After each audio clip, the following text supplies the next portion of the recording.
All right, and welcome to another off week where we're actually here, but just taking a little bit of beat while we're collecting some backup episodes. Reformatting, retooling, reimagining, and rebranding. We're not really rebranding. No, that was expensive, and I don't have the technical skills to do it myself. So, Right. so no, we are where we're at. This week we hit a webinar for writing, except it was Yeah. the marketing aspect of writing, which Geared is where specifically we're at. towards indie folks like us. It wasn't, like I imagine if we weren't indie, it wouldn't need a seminar. It'd be like buy this billboard. Done. Oh, You know? yeah. If you're not indie, you have a lot of people doing this stuff for you. Right. So, not really that kind of. Yeah, don't really get to win in that kind of way.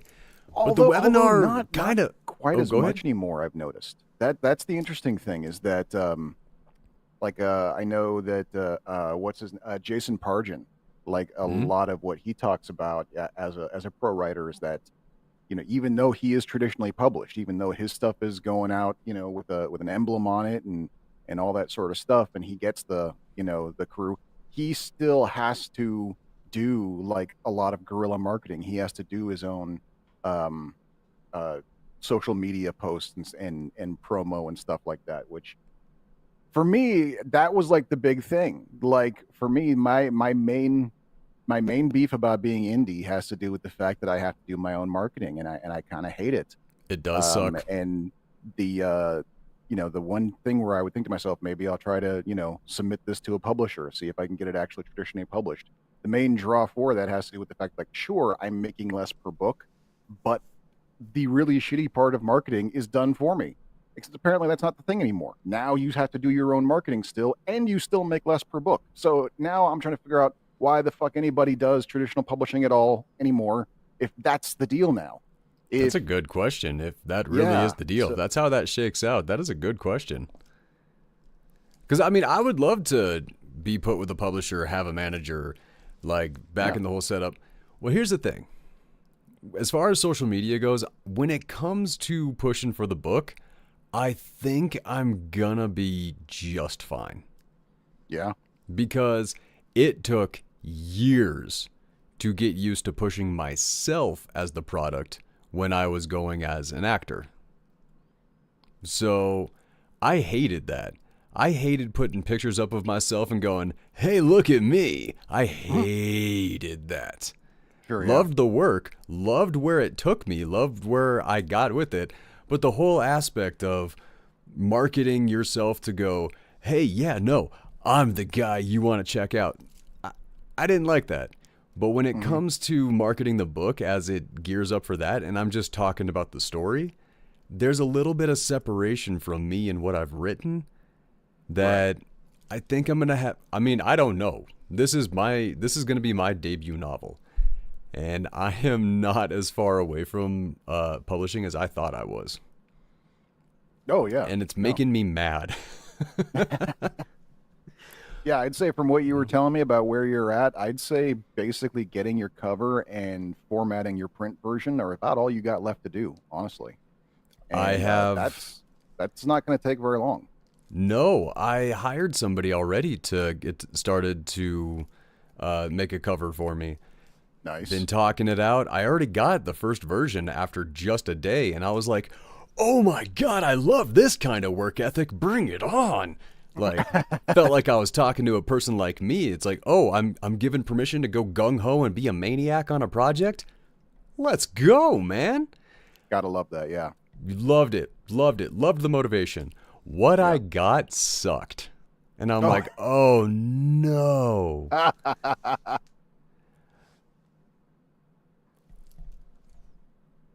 Oh my god. What? Oh, are they watching right now? No. We got a commenter. It took me a second, and I was like, "Wait a minute," and then I caught it. One of our commenters. Did you meet Weinstein and his chronic hemorrhoids? No, no. I was never in one of those rooms. Thankfully. Oh, you're as an actor. Okay, it took me a second to get there and go like, what? Okay, Well, yeah, yeah, when I was talking about pushing as an actor like that, that kind of goes right, with yeah. that. No, I was never in any kind of. Oh, wait, no. Actually, I was never in the room, but I kept getting. I get this correspondence with a production that I was potentially going to work with, and they wanted photos of me to see how physically fit I was, and I was like, no problem, shirtless. Here you go. They're like, no, we need to see more of your body. I'm like, okay, in my undies. Here you go. And they're like, no, we need to see more. And I'm like, and I messaged back. I was like, this ain't a gig for me. Right. I, yeah, I know. I'm not one of those guys. I know I don't play that game. You know. Yeah, I've always felt that that's one of those things where it's like I get why, you'd want to do that if you're going to be, if you've got a show and it's like, okay, there's going to be a sex appeal to this, whatever, we're going to have a nude scene. We got to kind of make sure that, No nude the photos scene are going to though. come up. Huh? No nude It scene wasn't in the this nude. project. There was no nude scene in this part, but they went, okay, yeah. So Nope, that that was makes it where doubly that's where weird. it became a Yeah. no-no.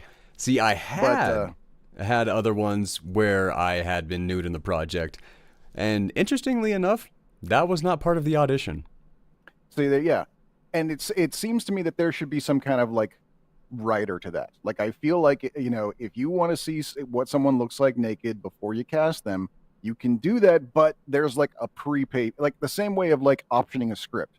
Like you think you can sell the script, but you don't know, so you want to spend like Oh, a small fee yeah, to okay, I see say where like, you're okay, going. I want to say I'm attached to this, and for like a couple grand for the next 6 months, I alone take this run of studios and say, I've got the script to make.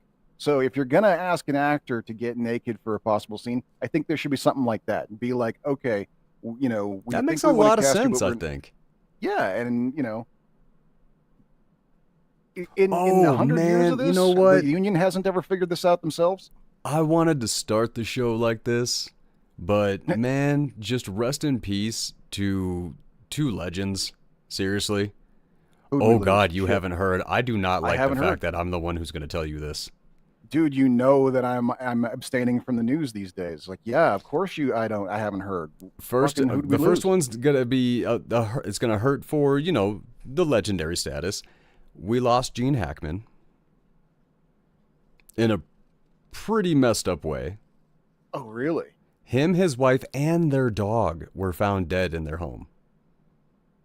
No sign of Oh, struggle, anything like that. Probably like carbon monoxide or some poisoning or something like that, but not not not even natural causes. Shit. yeah, no. I mean, he was old, so that's Yeah. where you would think.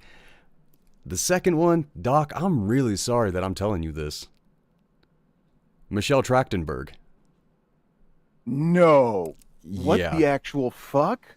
What She happened? was having a liver transplant and she died in recovery. I know, man. She was my age. Dude, that is And absolutely fucked. yeah, that one is absolutely crazy. But I know how much I know how much you loved her. I know how much I loved her, but I know how much of a Buffy fan you are. So, Yeah, no kidding. And eeh. it was, and she's like one of those She's the like youngest they actor in that of that whole cast. right, yeah. When they brought her in, it was like a weird kind of like it was like one of those like, oh, the ratings are failing, so let's introduce a new character to beef the ratings up. It was like an obvious weird ratings grab thing, but she was so good in the role, it worked anyway. And Mm-hmm. that's what kind of made that's what you like about her as a performer. And then like shit, she was even good in that fucking shitty ass Euro Trip movie. Like Jesus, like Hey, I had fun with that movie. it's a fun movie, but let's not kid It's ourselves. not a It good movie. was No, it no, was a no. It's shit it's a movie. shitty movie. It's not a good movie. Yeah, No, no, no. I Not enjoyed not it too, Buffy. but Not Buffy. The one who played Buffy's sister. What was her name in the show? Dawn. Dawn. There you go. The actor who played Dawn in Buffy. Yeah, she died from a or in recovery from a liver transplant. And yeah, what a weird week. Like two absolutely And neither of them incredible. just of natural causes. Like where the Yeah. like what? That's just what? Jesus. Yeah, I didn't really look into the do either of them really. I mean, I found out today, and we had a lot going on today. I mean, we hit that webinar, we went through all that stuff, and I'm sorry. This guy might be a great writer. His advice might be tremendous and amazing. But he literally talked like literary Richard Simmons. That was crazy to me. Yep. Because especially when I was taking notes and I went to a different screen and I wasn't looking at him, I was like, "Oh my god, man, Richard Simmons literally was reincarnated." He's dead, right? He is, yeah. Okay. Yeah. No, wait. Is he? No, I think no.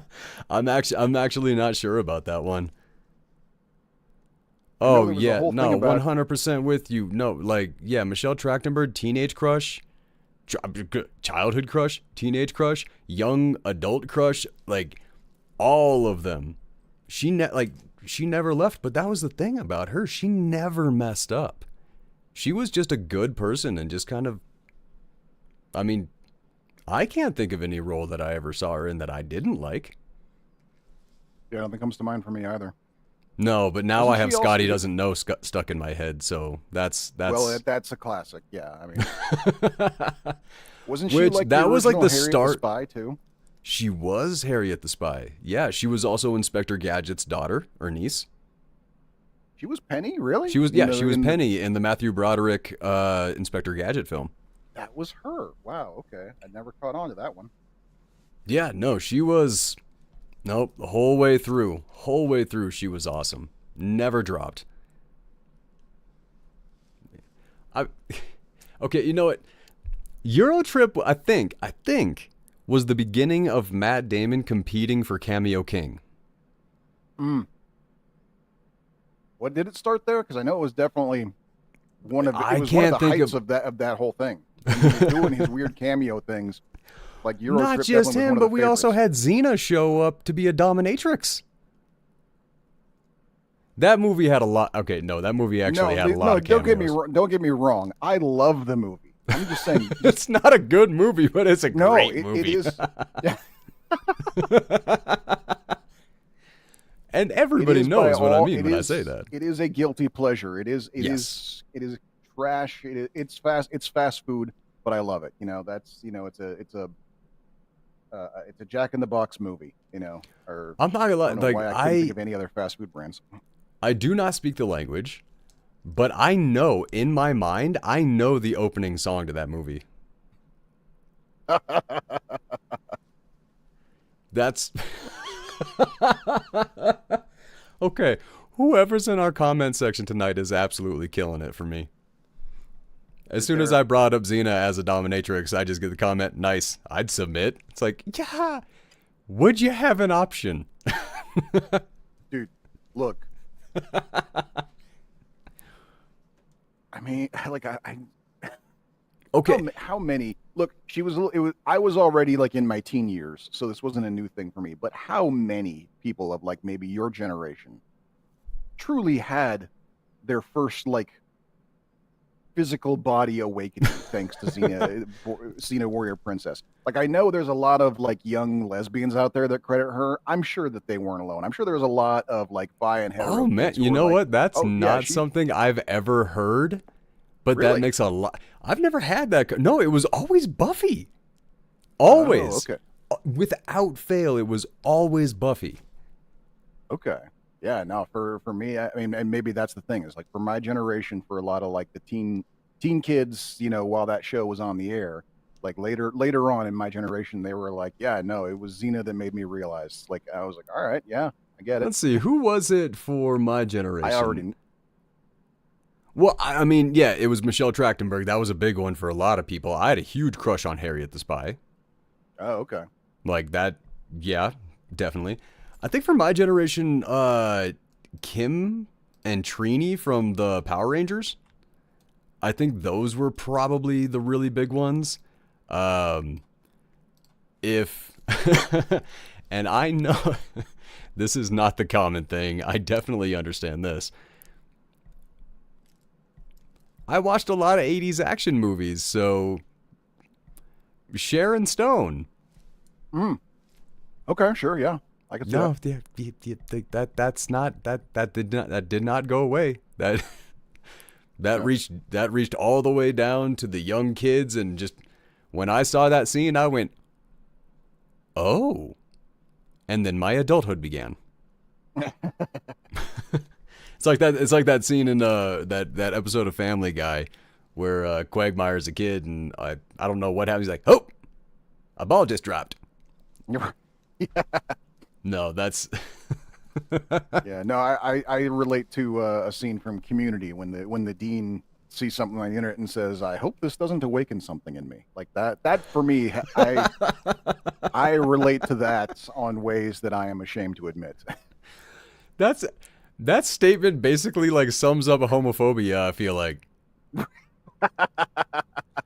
I I I I have a vague recall of the scene you're talking about, but no, I'm not all the way on that one. And God, okay, no, tiny vanity break because I hate this. That is as clean shave. I shaved right before the show. And you've That is already got the shadow. what I was thinking. So back when I was doing like the acting and stuff like that, people would ask like, "Are you willing to shave?" And I would say yes, but I'm gonna have to shave 3 or 4 times during the production. And Right. if this is a 2-day shoot, I'm gonna be screwed the next day because I'm gonna have razor burn like crazy. So Right. Yeah. anytime that I had to be clean shaven for anything, I needed like 2 weeks for my face to recover. Oof. Damn. Yeah, no, I should have stood my ground at least one time and went, no. But no, I was always, hey, get me on set. Every time. Oh yeah. No, I get it. Well, yeah, man. I mean, that was the whole point. Get on set, do your thing, everything like that. Rise up, Mhm. start making your own calls. That Well, was I the mean, whole. Yeah. I mean, I've done it myself. I mean, I've done every day job that I've ever taken on. They all, at the interview, they all said the same thing to me. Are you willing to cut your hair? And I would say the same thing. Yes, but you're not going to like it. Like, trust me. Like, whatever's going on here that you appreciate, it goes away when the hair gets cut. Like this face does not frame by itself. Well, it's good to know your strengths. Yeah, yeah. But back to the writing webinar that we were doing. Oh yeah, yep. Big things that kind of came through on that webinar.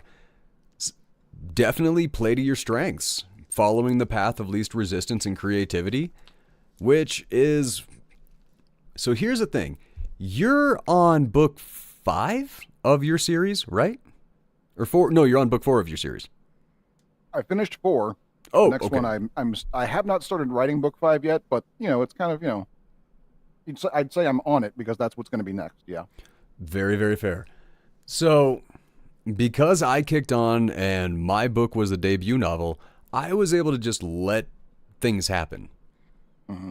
and just go and go and go and then just kind of look back and go, yeah. Or look back Right. and go, highlight, delete.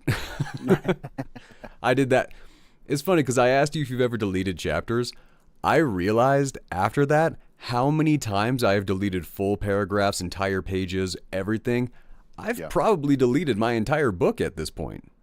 Oh sure, yeah. That's good. It's a great part of the process. It hurts at It's first, but eventually, you realize that is a better way to go.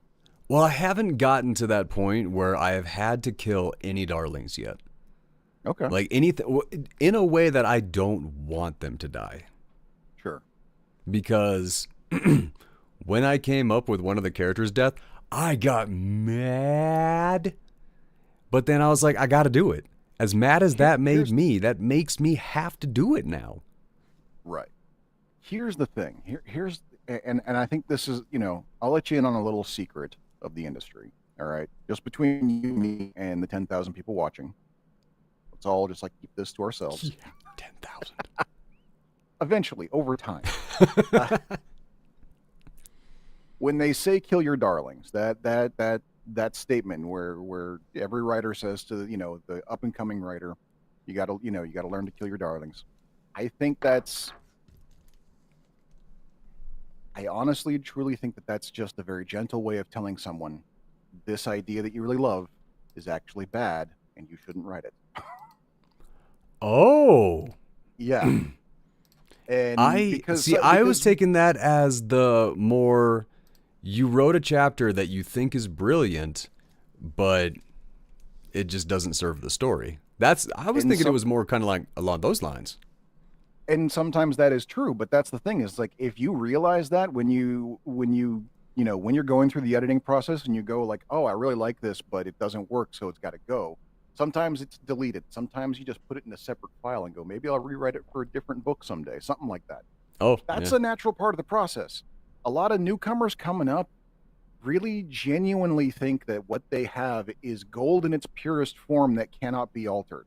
When they have not yet gotten to the part of understanding that alterations must happen in this process, but they're just like, no, it's really, really important that that the parents are dead and the ghosts are haunting him, and you're just sitting here going like, that is such a fucking dumb idea. Don't do that. It's I gonna want to talk about something specific, but I'm going to avoid so much because I don't want to give spoilers to this author's story or anything like that. okay.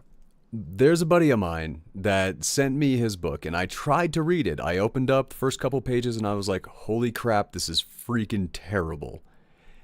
And as it turns out, a lot of people told him that. And I told him, I was like, you need to edit this. You need to rework it. You got it. And I asked him, I was like, what's the story? Where's it going? And he told me, I was like, that's a good idea. Rewrite this book. Hmm. You got a good story, everything like that, but nobody can tell what your story is because everybody's trying to figure out, okay, you got demons and angels and ghosts and all this. And this guy is also hallucinating a character. So like it was Well, really hard to keep track of who and how all this stuff was going on. right. Years later, he is rewritten it and is now publishing again. So we wound up doing it again, but man, and what's funny, earlier today I was talking to one of my beta readers, my auntie, and she was, I was telling her, I was like, I don't want to have too big of an ego about my story. She's like, you should be proud and all this. Like, no, that's not what I mean. Hmm. I need beta readers to check it out and let me know if the story translates because I Right. don't want to do exactly what we're talking about right here and go, I wrote something. My creativity is gold. I'm going to be famous. I don't want to do Right. that. Yeah. I want to make a good story. No, Yep. yeah, the pitfalls of everything you're talking about is huge. Yeah. Because you also like tell people that you're not a if that's what you put out there, you advertise for people not to follow up. Yeah. And it does strangely show the there is a big difference between the would-be writer who's like, no, this is going to be great, it's going to be awesome, everything's going to be perfect, you're going to love it, I Yeah. sat down and I wrote this and it was amazing, versus the writer who's like, yeah, I've been working on it for a few days and I think I got something here. Like, you can tell one of those people has been writing for a long time. The other one has been thinking about writing for a long time, or even Yep. just hasn't even, is more like, I've met, here's the thing, and I'm not going to name any names, but I know way too many people who just want to be treated like a writer. They don't actually want to write.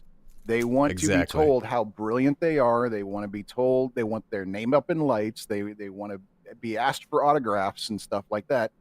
They don't actually care about any other part of the process. They have no interest in the story. They have It's no not the interest in anything. creativity, it's not serving the characters. Like Right. I am wildly in love with all of my characters, and I am just crazy excited to have their stories out on the page. It is so much, it has become more about them, and I think that's the best sign Yeah. for this potential series. Yeah. No, there's the it's like the writer's high. Have you heard about the writer's high? Oh yeah. No, no, you've Yeah. talked about that with me a few times, and as I've exclaimed it or described it a few times, buckets full of fuck you every time I'm on it. Yeah. Because, Yeah. no, I remember that as soon as I described that to you, you sat back and crossed your arms and you went, you got it on your first try. You got the rider's high on your first try, man. Yeah, I was upset because I haven't had a good writer's high in years, man. It's I and that's the thing. I've just been swimming in it because of everything that you have described and everything. I'm like, it is not because Tom Hanks said this on what is it, like Discussion with the Actors or whatever they call that, and he's okay. saying the advice that I wish I would have been given when I was younger is this too shall pass. Mm. You Oh don't know yeah. what's going on. You have no idea. You want to give up and all that. This too shall pass. You're on top of the world. You got the money coming in. You think you have all the answers in the world and you're ready to go. This too shall pass. Because Mhm. that great feeling will pass too. Like that's just I know the good is going to fade and I know the bad is going to fade. And that's, what you get with enough time in any industry, two just in life. Right. Yeah. That's, yeah. Everything has its ups and downs. Everything disappears and then comes back again, pretty much. Yeah. It takes a while to understand that, and there is a there's both an insurance and a tragedy to it, of course, because it's like when like right now we are in pretty heavy times, Oh, and there's a lot of folks out there panicking for very good reason, and this too shall pass. You know, we don't know what it will pass into. I mean, let's be honest. we don't know how Um, long it'll take, we but don't know how long it'll take. We don't know how many people will lose along the way. It's not reassuring at all to hear this too shall pass at times like these. In fact, hmm I imagine there's probably a few people out there who would be really, really pissed to hear me say it because they're like, that's not the fucking point. and that's the thing, and Yeah. they're right because there's the acceptance of it and all that. But just because you know that something is going to pass doesn't mean you stop fighting. Right. Of course. Of course. But, and You then just the you just inverse of carry it is that with you, and you know that that's why you fight right. because what is happening is going to pass, and it might be because you fought. Also true. Yes. The inverse of that being, I can think back in the times of my youth, like, when, not realizing this too shall pass, either good times or bad times, Mhm. you know, and not taking a moment to appreciate them as they were happening. Like I was telling my kids the other day about how I was, you know, I was doing my food delivery thing, and as I was leaving a parking lot, I saw, a bunch of kids. There was a truck parked in the parking lot with like 6 or 7 teenagers just sitting in the back of the truck talking. And I had just like the most visceral flashback of when I used to do that as a kid. I had my pickup truck. I loved my 85 Toyota red pickup, a little junker, but man, we'd watch a Yeah. movie, and then after the movie, we'd come out into the parking lot, and we wouldn't leave the movie theater parking lot. We just all hop into the back of my truck and have like a fucking picnic with no food in the back of my truck and just sit there and talk about the movie and then whatever came to our mind. And man, just months of my life spent in that. And I like immediately went like, I did not appreciate that enough. That was such an unbelievable freedom to have in my But life, to don't you have the think freedom. living in that memory is showing it appreciation just at a later date? I suppose that's true. Yeah. That's one of those things like people kind of like what you just did, where you kind of knock yourself for not appreciating something as much. Hmm. The fact that you have that going on, I mean, all these experiences are still worth having. They're still worth doing and going and having, even if you don't know how to appreciate them in those moments. Hmm. The older you is going to know how to. That is a very good point. That is a good point. But that's, I still wish I had appreciated it more. I mean, it's the I wish I'd taken more pictures line from the song. You know, Oh yeah, yeah. I I mean like that's the only thing that I wish I would have done less is bitch. I wish I would have spent less time bitching and whining and just more time going out and doing stuff. Yeah. Like, why don't I have this? Why can't I go here? Why do I live in North Dakota? Like, there's a lot. I mean, there wasn't a lot of stuff to do up there, but, there was stuff to do. And I could have spent more time actually getting out and being a part of that instead of, bitching. Yeah. Okay.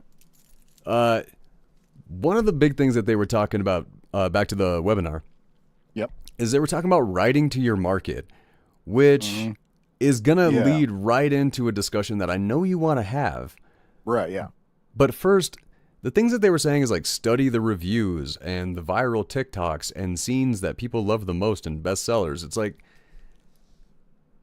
I'm not trying to copy anybody. I'm not like that's and that does bring us to the entire idea of writing to market. That's the thing. If you are an independent, self-published author who's trying to make it a living at it, the grand, unfortunate, painful truth of it all is that you are kind of forced to take a quantity over quality approach.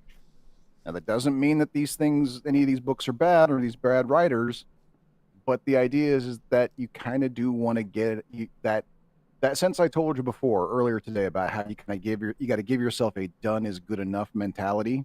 Yes. When you're writing to market, you got to bring that up way earlier on. Like, you've been working on this book for almost a year now, and you were telling me that you need next week will make a year. Yeah. Yeah. And so you're getting to a point where, you're just keep retooling it and you're wondering how to get yourself to stop and just finish it. And I told you, okay, give yourself a deadline. Done is good enough. And when you're doing a write to market, when you're trying to make a living as writing to market, your deadline done is good enough is within like weeks after you start the book, because you got to get them out. The idea is to get these books out as quickly as possible. Some of these folks, they aim for at least a book a month. Dude, no. Yeah. I don't know. No, that I couldn't even imagine accomplishing so, that. Yeah, in a way, it's kind of like, so what they're doing is they're going like, okay, what am I going to write about this week? And what is the genre that is popular? Like, we all remember the time when it seemed like everything was vampires. If you get deep enough into the literary world, there are micro trends constantly popping up. There's this kind of romance that's very popular this year. There's this kind of mystery that's very popular this year. And if you want to turn over book sales real quick, then you want to get into that while it's hot. And if it's not a genre that you've ever read before, then that means you're kind of at a disadvantage. And so what he was giving was advice on how to get familiar with the genre and familiar with what the readers of that genre want. And yes, I get what you're saying. It's no. Just before we move too far past this, I just want to say one thing about vampire romances. Okay. Because they don't make sense. Almost. Almost. And here's my argument. I've never watched a movie where a character is in love with a steak. Right. We are food to vampires. This does not make sense. However, I know there are documentaries out there about somebody being in love with a 30-year-old Snickers. Right. I guarantee it. That has to exist. This is planet Earth, and this is America. I know that exists. God, what was the name of the movie? Can't remember. Oh, fuck me. We already have this does exist?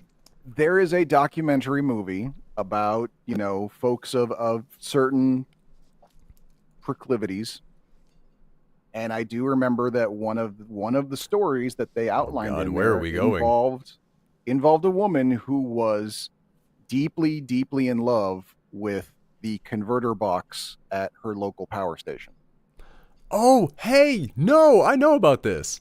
Right, yeah, and she like even she got like a minister to perform a marriage ceremony between them, and when they went to update the power station and reinstall everything, she went to court to get the converter box, like when it was removed and replaced, instead of scrapped, sent to her home because that's her husband. Ladies and gentlemen, that is Bella in Twilight. Right. That is where the dumb premise comes from. But then again, fantasy, you go with what you go.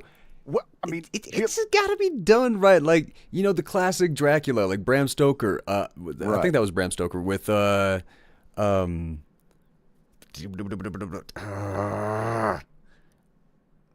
bride of Dracula, the multiple brides, and then the guy who like goes in and is in like Lederhosen. Why am I blanking on his name so hard? Not Van Helsing, the guy that Van Helsing worked with or saved. Not Renfield. No, not Renfield. I don't know. I did not that's know gonna take some Van digging. Helsing It's too deep of a cut. Nobody's gonna know that in the comment section. Nobody's gonna give a shit. That was a me thing. Well, I think it's interesting, and we can go a little bit into this. You know, if we want to touch on the movies we were going to talk about that we're holding off. Not yet. Later. No. Well, Okay. save that But for I'm the show. thinking- But I'm thinking in I terms. do want to kick up to the aspect of genuine inspiration versus writing to market. Right. Yeah. And it is. Yeah. And it's a rough hoe because that's the thing. Like another Jason Pargin, who. I love his work and I follow him on social media. Like, I think if there is any one other author who I get the most inspiration from these days myself, it's probably him. You know, he wrote John Dies at the End in that series. Thank you. Okay. Yeah, he started under the pen name David Wong, but recently he decided to go ahead and drop the pen name and write under his actual name, and he did it in a spectacular fashion because he did it when the 4th book in the series of John Dies at the End comes out, and the title of that book, when he put his real name on it, was "If This Book Exists, You're in the Wrong Universe."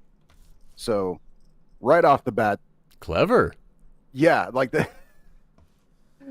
very clever. I like that. What a great way to present. You know, go like, I'm using my real name now. Welcome to the alternate universe. Okay, so here's something I do want to know. In your series, and this is definitely heavy spoilers, and you can avoid this question if you would like. Okay. Are you playing with alternate dimensions? Are you doing that?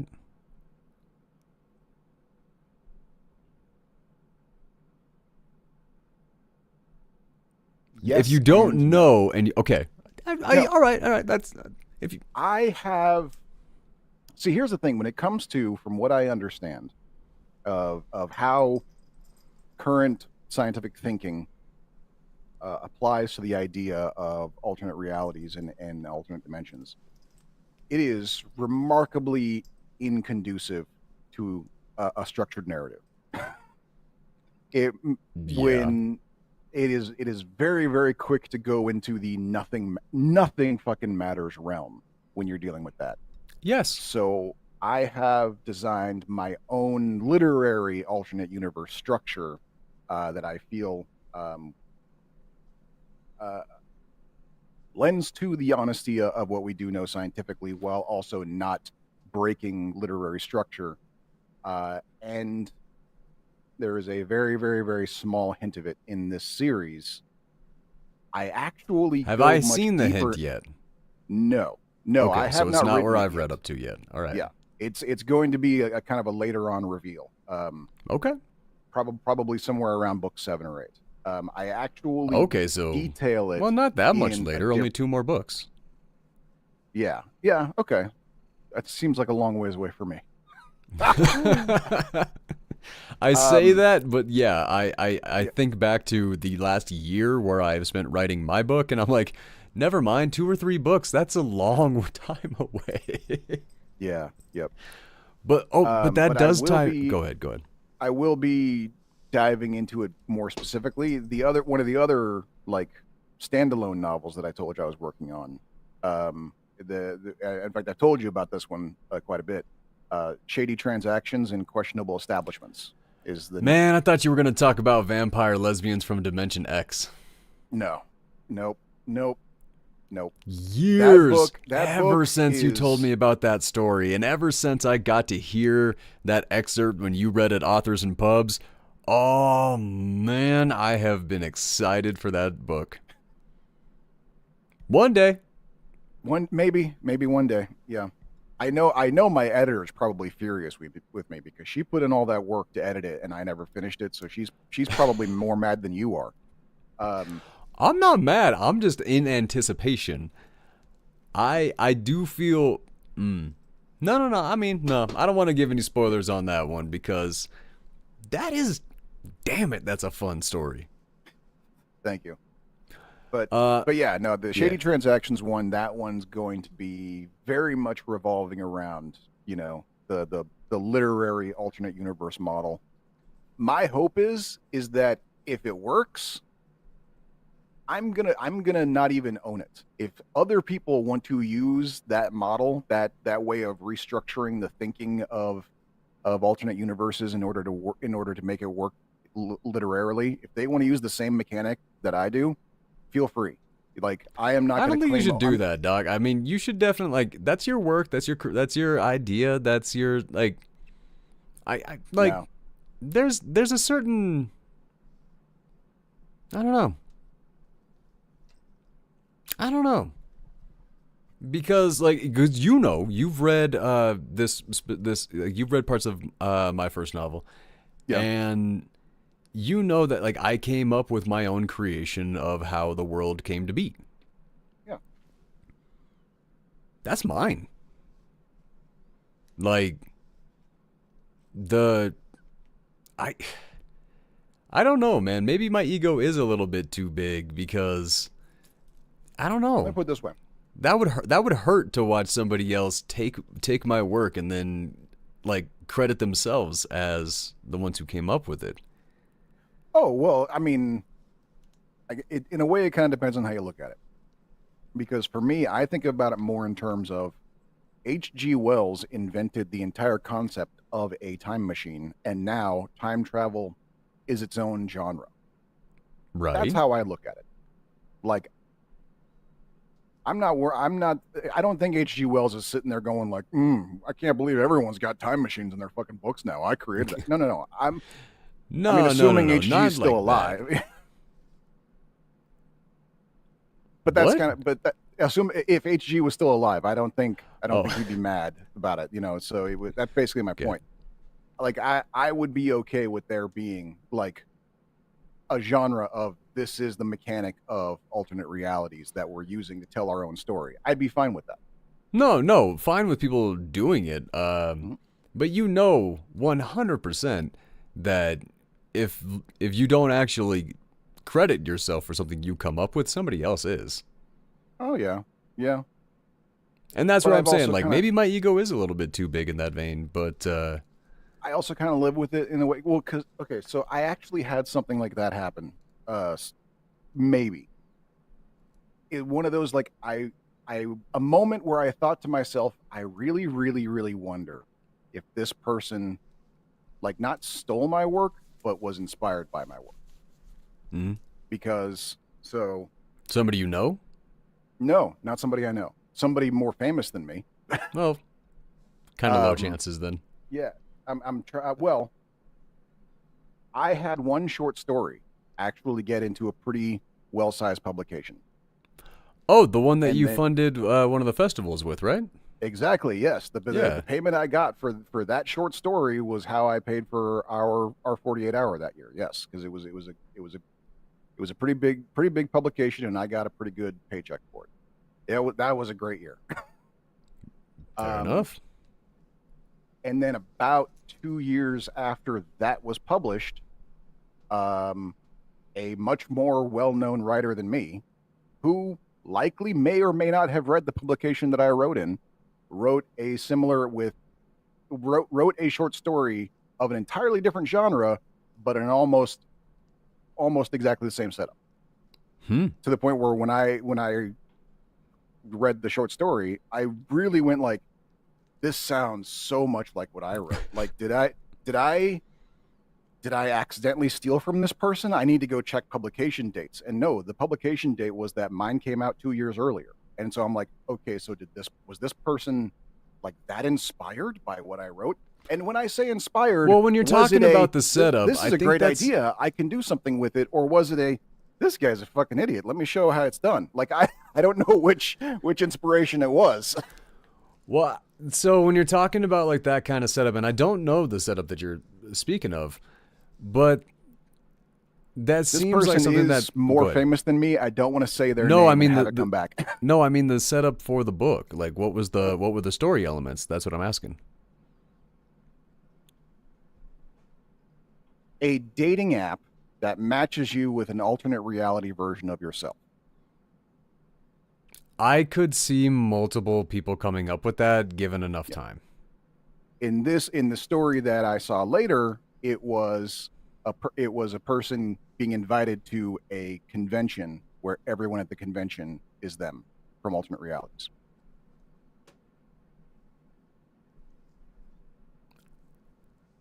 I My brain is not I wish I connect. Set aside from the alternate realities, I can't. I'm right. not seeing the connection.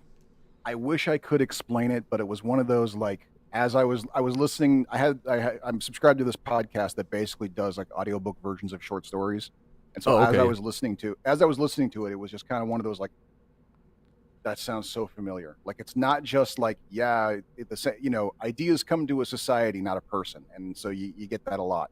And so I kind of like, especially when it's like a TV show tells an exact joke that I thought of last week. It's like, oh well, sure, it's low hanging fruit. Anybody would have come up with that.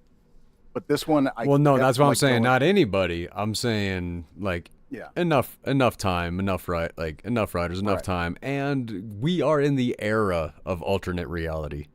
right. That's true. It's in all Yes, media, and it has been going on for a while. and It's like I tried to. once general audiences understood the concept and the mechanics of the multiverse, everybody did it. Oh yeah, no, for sure. And I keep all of these things in mind, and I wish I could explain why, even with all those things in mind. As I was listening to this story, I kept going like, they read mine. This is too close. Like, I mean, and if it was, like, I'm honestly flattered. Like, this is not one of those things where I'm going to sit here and go like, you stole my shit. No, this is a writer who I respect. This is a point of pride that I managed to inspire them. If that's the case, I just Hey, don't take want the to say it. compliment, even if it Yeah, didn't right. happen. I've done that. Right, yeah. If it didn't happen, and I'm just jerking myself off here, then yeah, no, I'm not going to say their name because that's the last thing I need is that reality to smack me in the face. Like they message me and be like, "You're so full of shit. I never heard of you." No, I have a similar thing like that, but my wife actually helps me with it. Hmm. So, like when I met Felicia Day, I had a fantastic conversation with her, and like when we went to like take a picture, like when a woman like kind of tickle like kind of scratches your like mid back, and it like that's like the go message of yeah, like Oh yeah, yeah, yep, yep. yeah. She did that to me, and this was like a couple months when Kelly and I had like just gotten together, and she was standing behind me watching her do that, do that for the photo. So like when we came out, yeah, no, I was in the biggest of troubles because I was like, I'm not really gonna deny this. I'm gonna deny it a little bit just to keep myself a little bit safe and put up a little bit of a fight.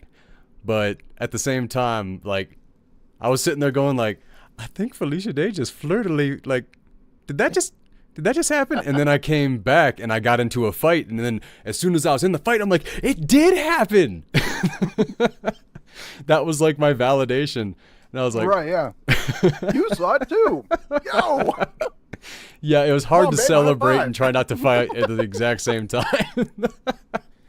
But I mean, she's married to Nathan Fillion. I'm pretty sure like that Yeah, no, I marriage is probably very, wouldn't very have gotten safe. very far. It was probably just, No. yeah. No, I like the conversation I had with her, like it was one of those things where she was being self-deprecating to herself, and I Mhm. never really expected to see that from a celebrity like just out in public, like yeah, at home or in therapy, like Sure. sure. But no, she was all that. And then I kicked up a conversation that I had back in Portland. I think you were a part of this conversation where I was talking to her about how she is the queen of the nerds. Oh And yeah, then yeah. this was where she started kind of like beating herself up a little bit. She's like, yeah, well, maybe for now. And I was like, okay, Mm. whoever comes up next, whoever they may be, Right. they're not going to be one of the first Slayers. They're not going to have been in all of these, like, and I just like started going off and being like, you are iconic. Like, Yeah. you fought along Sam and Dean and you were a Slayer. You Right. like, nobody coming after you is going to have that kind of credentials, and that, like, you are And not to our mention, queen. yeah, not to mention the fact that whoever does come up to claim the crown, they're going to probably credit her as their inspiration for going up that, that By this that point in train. time, if you're Yeah. a nerd, how do you not? I Right, mean, Felicia exactly. Day, she's the queen of the nerds. That has Yep. not changed. I mean, Yep. is there even a contender? Nobody comes to mind for me. Not Nobody at comes least to not mind right for me away. either. But also, the world has gotten way more um, partitioned. We're not. It's not like the old days where if something goes viral, we all know it went viral. Now, you have told me about things that you thought were super viral that I've never heard of because we are on two different echo chambers of the internet.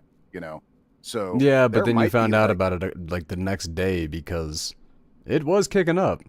It well, just didn't hit you yeah, yet. and that was your fault because you are the one who my phone heard you and started talking and started.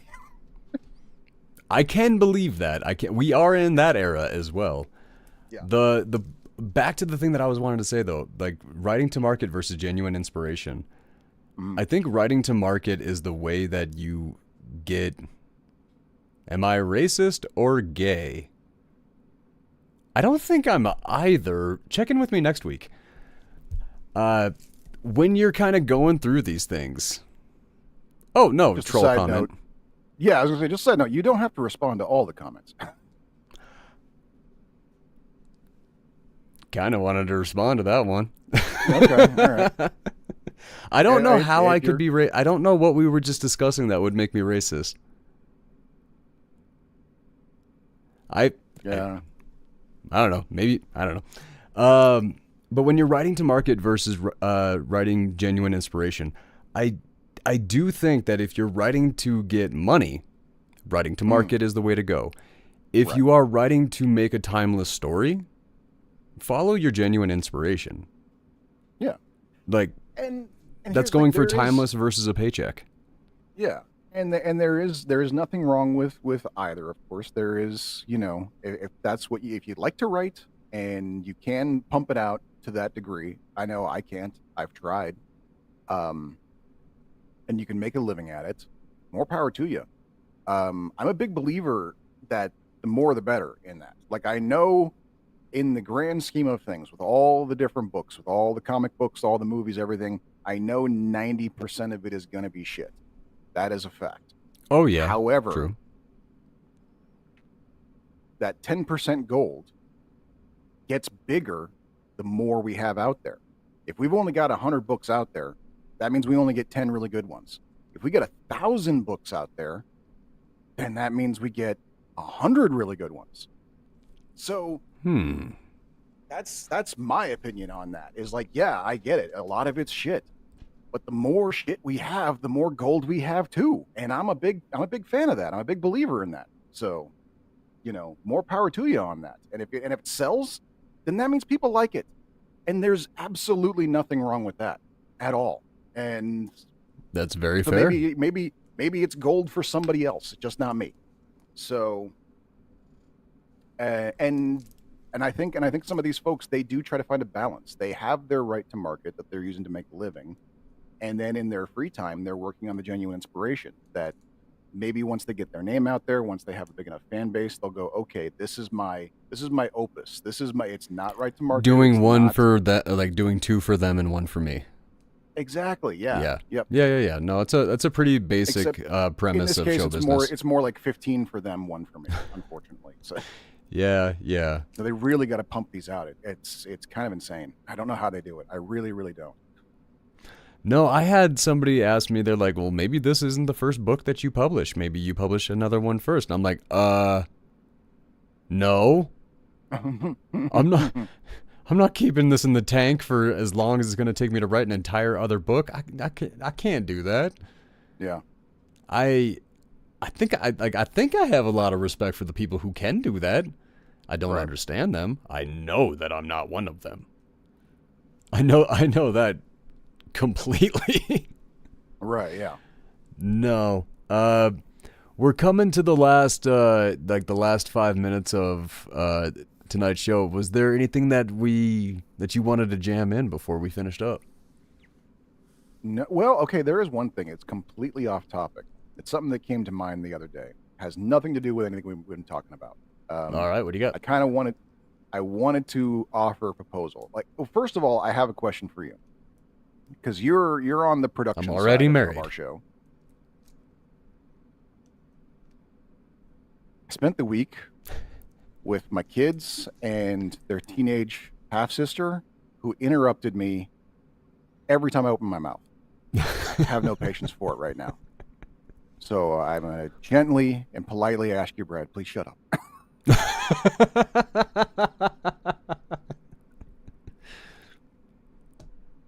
Go for it. Okay.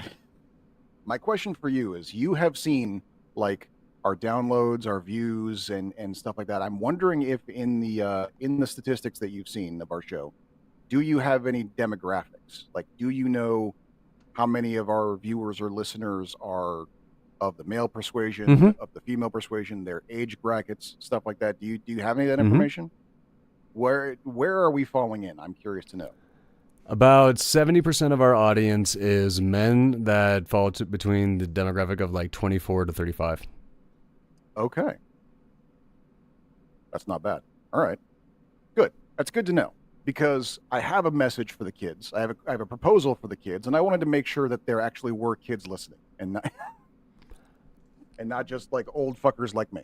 I have a proposal, and this is a sincere proposal, and I want and pass it on to the younger generations if you got younger siblings or whatever. When the last boomer finally dies, can we stop naming the generations, please? I don't want to do this anymore. It started with the boomers.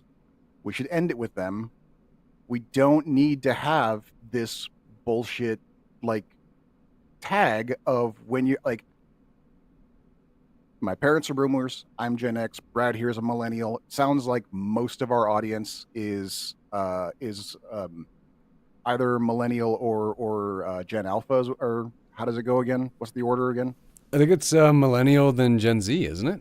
Gen Z. Okay, so it sounds like most of them are Gen Z. Yeah, but that's the thing is like this. This was not a thing for hundreds of years. It started with the baby boomers, and we don't need to carry this on. It's a dumb idea. Let's stop doing it. Once we don't have them calling us by these names anymore, we don't need to call each other by that name either. We don't need to carry on their bullshit when they're gone.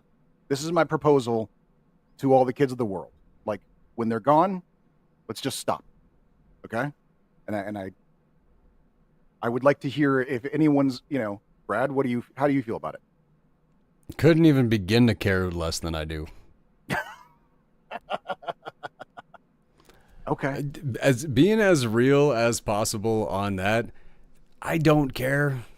I thought Gen X was a cool name. The greatest generation, whatever. Boomers, whatever. Yeah. Millennials, I didn't like it at first. It's grown on me. I don't know. That's not something that I've ever really given too much of a damn about.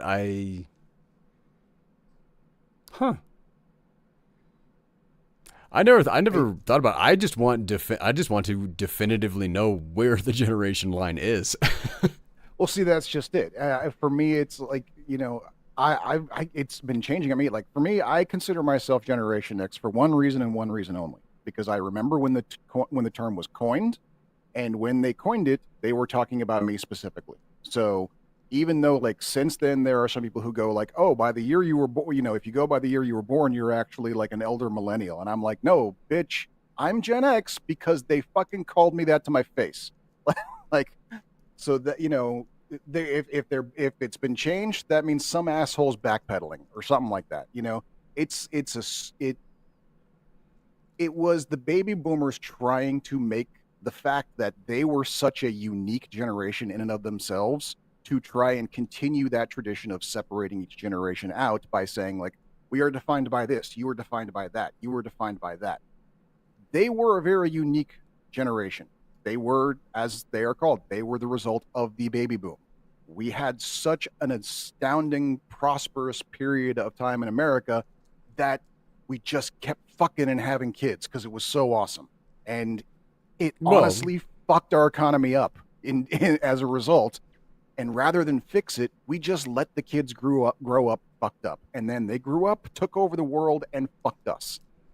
And they're the ones who named us Gen X in an attempt to make us out to be the new villains, you know? And it just kept happening over and over again. You know, they all wanted right. to keep saying these damn useless kids, but they couldn't talk about us anymore because now we are in our 30s. And so that's when they went like, the millennials, yeah, new name for them. And they just kept doing it. It's a term of abuse from a bunch of old bastards that we shouldn't care about. And I think we should stop. And that's our show. Right. All right, we'll be back on next Thursday, 7 p.m. Mountain Time. And from now until then, stay safe and stay sane.